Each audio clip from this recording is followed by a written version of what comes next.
Hello friend, आपका स्वागत है शॉर्ट हैंड स्टडी क्लासेस में। मेरा नाम है पूनम और आज हम डिक्टेशन लिखेंगे। तो चलिए वीडियो स्टार्ट करते हैं।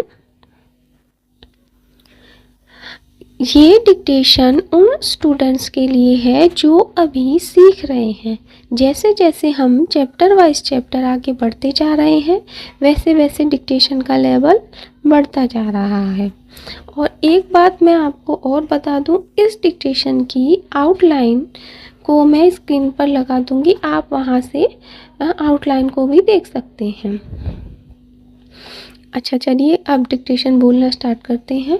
उससे पहले मैं आपको ये बता दूं कि यदि डिक्टेशन में कोई ऐसा शब्द आए जिसकी आउटलाइन आपसे नहीं बने तो आप क्या करेंगे, उस शब्द का पहला अक्षर बनाकर उसे छोड़ देंगे, आगे डिक्टेशन लिखना स्टार्ट कर देंगे।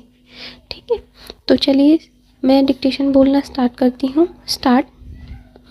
उस दिन से हर रोज शेर के खाने के लिए एक जानवर भेजा जाने लगा। इसके लिए हर रोज जंगल में रहने वाले सब जानवरों में से एक एक जानवर चुना जाता।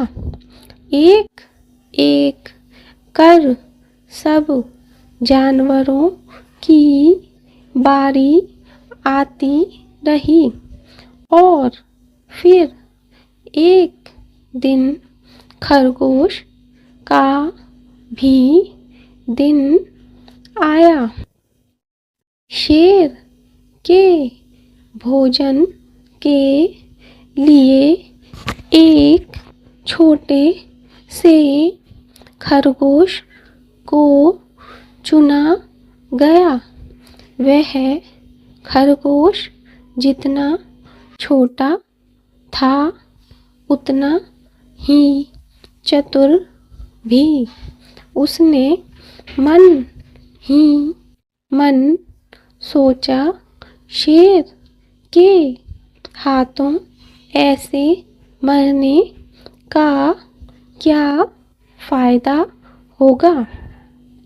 कोई उपाय सोचा जाए जिससे जान भी बच जाए और हमेशा के लिए शेर से पूरे जंगल को इस शेर से छुटकारा भी मिल जाए। आखिर उस खरगोश ने एक तरकीब सोच ही निकाली। अगले दिन वह आराम से शेर के घर की ओर चल पड़ा।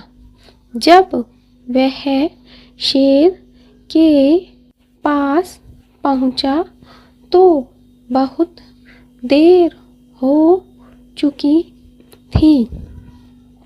भूख के मारे शेर इधर उधर करवटें बदल रहा था।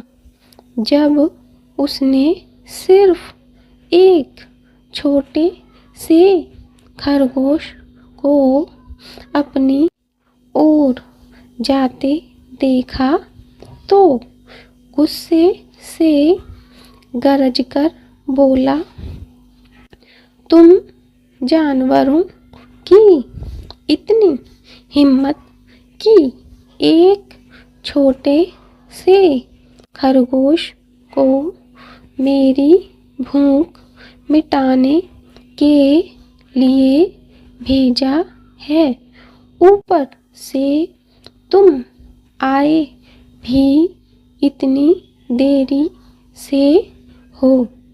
लगता है तुम सबको सबक सिखाने का समय आ ही गया है। नन्हे खरगोश ने शेर को झुक कर कहा, महाराज, अगर आप कृपा करके मेरी बात सुन लें तो मुझे या और जानवरों पर गुस्सा नहीं करेंगे।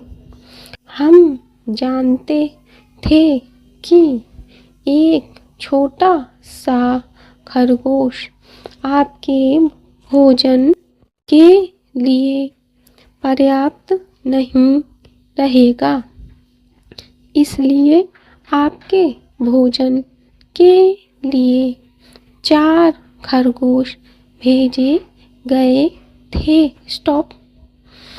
अब डिक्टेशन की आउटलाइन को मैं स्क्रीन पर लगा दूंगी लास्ट में, तो आप वहाँ से आउटलाइन को चेक कर सकते हैं और जो शब्द आपसे नहीं बने हैं उनको आप चेक करके लिख सकते हैं और जो नहीं बने हैं उनको आप वहाँ से देख लेना और उन शब्दों की आपको प्रैक्टिस करनी है। अब ये डिक्टेशन जो आपने लिख ली है उसका आपको हिंदी में अनुवाद करना है। अब मैंने स्टार्टिंग में आपको कहा था कि आपसे जो शब्द ना बने उसका एक अक्षर आप लिखकर पहले वाला छोड़ देंगे। वो मैंने इसलिए कहा था कि अब जब आप डिक्टेशन की जब हिंदी में अनुवाद करेंगे तो क्योंकि ये एक स्टोरी है और वहाँ पर एक अक्षर लिखा होगा तो आप उससे अनुमान लगा सकते हैं कि यहाँ पर क्या हो सकता है। तो इससे क्या होगा, आप इस बात को, इस हैबिट को बना लीजिए। जब भी आप डिक्टेशन लिखेंगे तो अगर बाई चांस आपसे किसी शब्द की आउटलाइन नहीं बन रही है तो आप उसका पहला अक्षर बनाकर छोड़ देंगे। इससे आपका बेनिफिट क्या होगा, इससे आपको ये होगा कि जब आप हिंदी में अनुवाद करेंगे तो आपके 99% चांसेस हैं कि आप सही होंगे। आपकी जब हिंदी में अनुवाद करेंगे तो आपकी गलतियां वहाँ पर कम होंगी, क्योंकि जब हम अगर कोई स्टोरी है, कोई मैटर है, तो आप वहाँ पे अंदाज़ा लगा सकते हैं कि यहाँ पर ये शब्द हो सकता है। और 99% क्योंकि हम पूरे मैटर को देख के समझ जाएंगे ना कि यहाँ पर कौन सा किसकी बात की जा रही है। तो इस हिसाब से आप जब हिंदी अनुवाद करेंगे तो आपके 99% आप सही हो सकते हैं। और आपको पता ही है जब हम एग्ज़ाम देने जाएंगे आप लोग तो वहाँ पर डिक्टेशन लिखी जाएगी, उसके बाद अनुवाद किया जाएगा और उसे टाइप करेंगे, तभी आप पास होंगे, है ना। तो इसलिए आप इस हैबिट को बना लीजिए कि अगर आपने डिक्टेशन लिखी है तो उसका हिंदी अनुवाद भी आपको ज़रूर से ज़रूर करना है। धन्यवाद।